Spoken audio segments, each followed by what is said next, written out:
እባላለሁ እዚህ ሶዶ ነው የምኖረው። ዛሬ መጣሁት ለወንድሜ ለመሰክር ነው።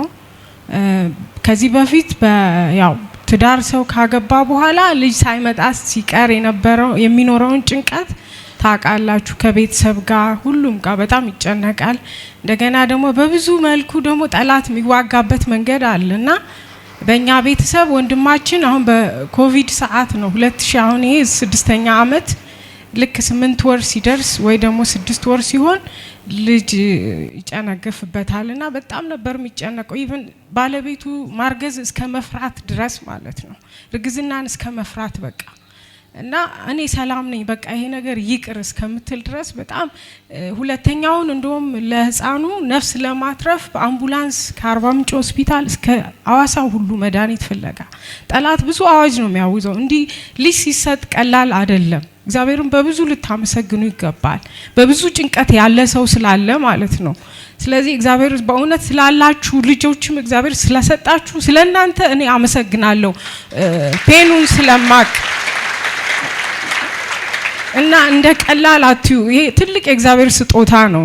እኛ በዛ ጭንቀት ውስጥ ስለነበርን ማለት ነው። እና ባለፈው ይሄ የሰርግ ላይ ቴንኪው ካርድ የወንድሜን ይዤ መጣሁና ቢቦጋ መጥቼ ጌታ ኢየሱስ ይባርክ። እኔ ቤተሰቤ ነው ምለው እንጂ እንደ ሩቅም አድርጌ እንደ ነብይ ማሰብ አልፈልግም። ጌታ ኢየሱስ ይባርክ። ራሴን እንኳን ሲያመኝ መጥቼ ብዙ ተነላለውና ጌታ ዘመንህን ይባርክ።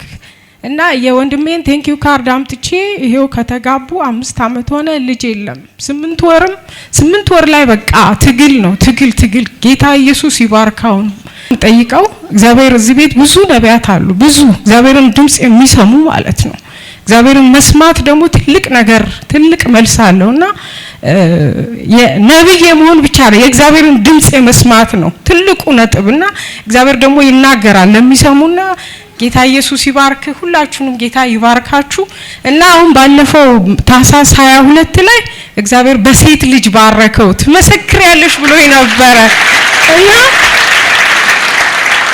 ትመሰክሪያለሽ ብሎ ነበር። ቴንኪው ካርዱን አሳይቼው ልጅ የላቸውም 5 አመት ሆኗል።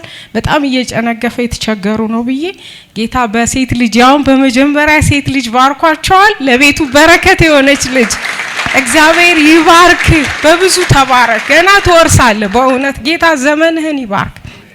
ስለ አጠቃላይ ምስክርነት ጊዜ ቆመን እግዚአብሔርና ክብር